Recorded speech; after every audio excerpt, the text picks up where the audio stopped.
Idea था आपके mind में, कहाँ से आया कि स्वच्छता पे मूवी बनाई जाए? देखो, मैं कई सालों से इंडस्ट्री में हूँ और मैं यही देखा है मैंने, एक अच्छी फ़िल्म होगी, अच्छे मैसेज के साथ फ़िल्म होगी, एंटरटेनमेंट के साथ फ़िल्म होगी, तो वो ज़रूर हिट होगी।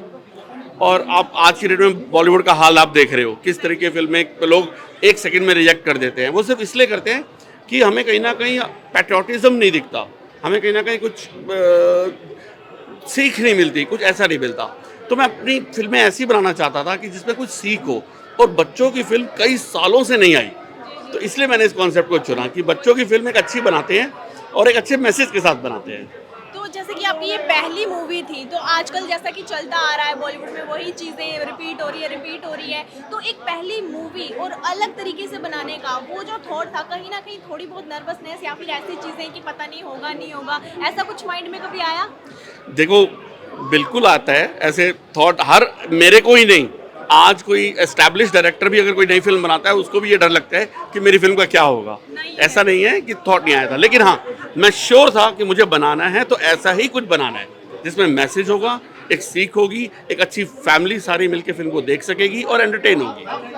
और जैसे कि एक ये चीज़ थी कि गाँव से ये चीज़ें स्टार्ट हुई है, एक बच्चे ने, गाँव वाले बच्चे ने ये सब चीज़ें करी है, सफाई का ध्यान रखा है और अपने गाँव को बचाया है। पर कहीं न कहीं ये चीज़ बहुत टफ होती है, शहर वाले लोग जो होते हैं चीज़ें जल्दी कैच अप कर लेते हैं एज़ कम्पेयर टू गाँव। तो आपने गाँव से क्यों चूज़ किया कि गाँव वाला बच्चा ये इंस्पिरेशन ले सके? नहीं, देखिए, आज की डेट में गाँव का बहुत बुरा हाल है डेंगू की वजह से, और 21वीं सदी में लोग गंदगी से होने वाली बीमारी से मर रहे हैं। मतलब हम कहाँ हैं, और गंदगी से होने वाली बीमारियाँ आज भी लोगों को मार रही हैं। इसलिए मेरा कॉन्सेप्ट आया कि मैं इसको गाँव से बनाऊँ। ये मुद्दा है ही गाँव का, और ऐसा नहीं है कि मैं गाँव पे ही फ़िल्म बनाता रहूँगा, मैं आगे फ़िल्में शहर से भी कॉन्सेप्ट मिलेंगे, और मैंने लिख रखे हैं ऑलरेडी, मैं उन पे भी काम कर रहा हूँ। और जैसे कि बच्चे का जो नाम है बाल नरेन, नरेन कहीं न कहीं नरेंद्र मोदी जी से मिलता हुआ नाम है, क्या ऐसा कुछ कनेक्शन है? बिल्कुल भी नहीं। जब मैं इस बच्चे का नाम ढूंढ रहा था तो बहुत सारे नाम मैंने सोचे। नरेन मैंने नाम चुना विवेकानंद जी से। विवेकानंद जी का बचपन का नाम था नरेन, और उनका पूरा जीवन निस्वार्थ लोगों की सेवा में गया। तो इस वहाँ से मुझे इंस्पिरेशन मिली कि बच्चा नरेन जैसा होना चाहिए, यानी विवेकानंद जी जैसा होना चाहिए, इसलिए नरेन रखा। वो नरेन जो खाने से पहले दूसरों के बारे में सोच रहा है। बिल्कुल ठीक, बिल्कुल। और जैसे कि इसमें भी 2014 से स्टार्ट दिखाया गया है, जैसा कि एग्जैक्टली हुआ था 2014 से नरेंद्र मोदी जी ने ये सब चीज़ें स्टार्ट करी हैं। तो ये भी आपने कैसे कनेक्ट किया? ये आप हैं जिससे पहली बार ये क्वेश्चन करा, मैं बताता हूँ इसका एक्चुअल रीज़न। 2014 में इस देश में सरकार आई, मैं नहीं कहूँगा कौन सी सरकार आई, कोई सरकार आई, और वो आके स्वच्छ भारत शुरू करती है। क्या हमने माना? क्या हमने फॉलो किया? फॉलो कब किया? जब 2020 में कोरोना आया। तो इसलिए वो दिखाना ज़रूरी था।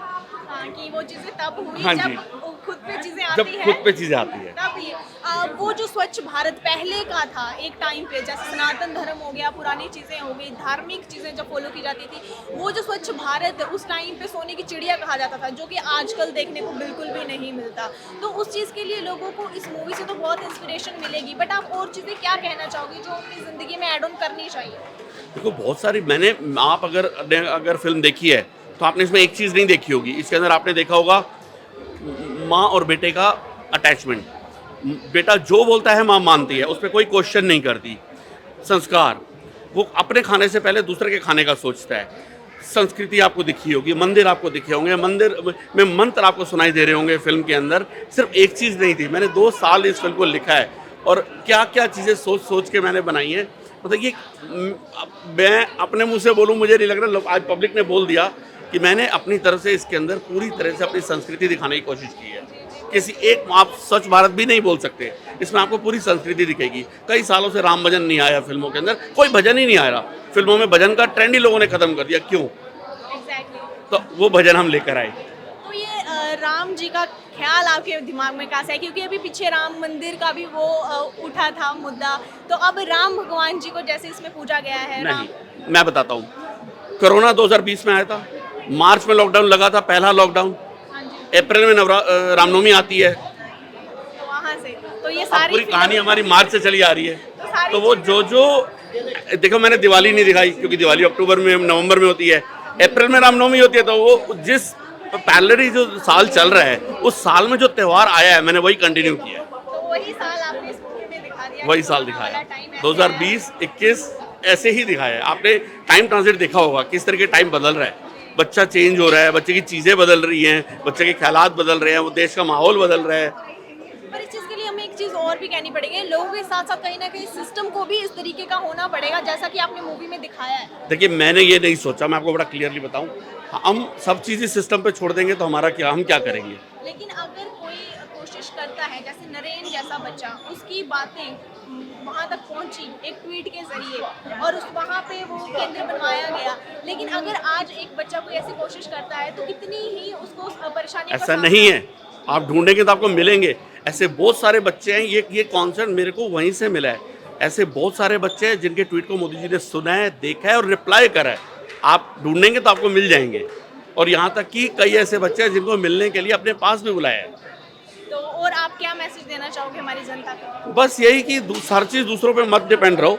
स्वच्छता अगर सरकार का जिम्मा है, डस्टबिन उन्होंने लगाए हैं, तो कम से कम बोतल तो हम डालें अपनी उसमें, एग्जैक्टली। कुछ तो हम करें। चलती कार में हम गंद फेंक देते हैं, हम वो तो हमारी जिम्मेवारी बनती है और ना। ये सब चीज़ें आज भी हो रही हैं। आज भी हो रही है। देखिए, मैं अपने माध्यम से ही मैसेज दे सकता था, जो काम मैं करता हूँ मैं तो उसी के जरिए दे सकता हूँ एग्जैक्टली, मतलब किसी को तो इनिशिएटिव लेना ही किसी को। अगर मेरे माध्यम से मैं मैसेज दे रहा हूँ तो आप अपने माध्यम से दे सकते हो, मीडिया के कोई किसी और माध्यम से दे सकता है, तो ये सबके मिलजुल के ही काम होगा। पड़ेगा। तो अभी हमें आगे कौन कौन सी मूवीज ऐसी ही मतलब मूवीज देखने मिलेगी इंस्पिरेशनल आगे?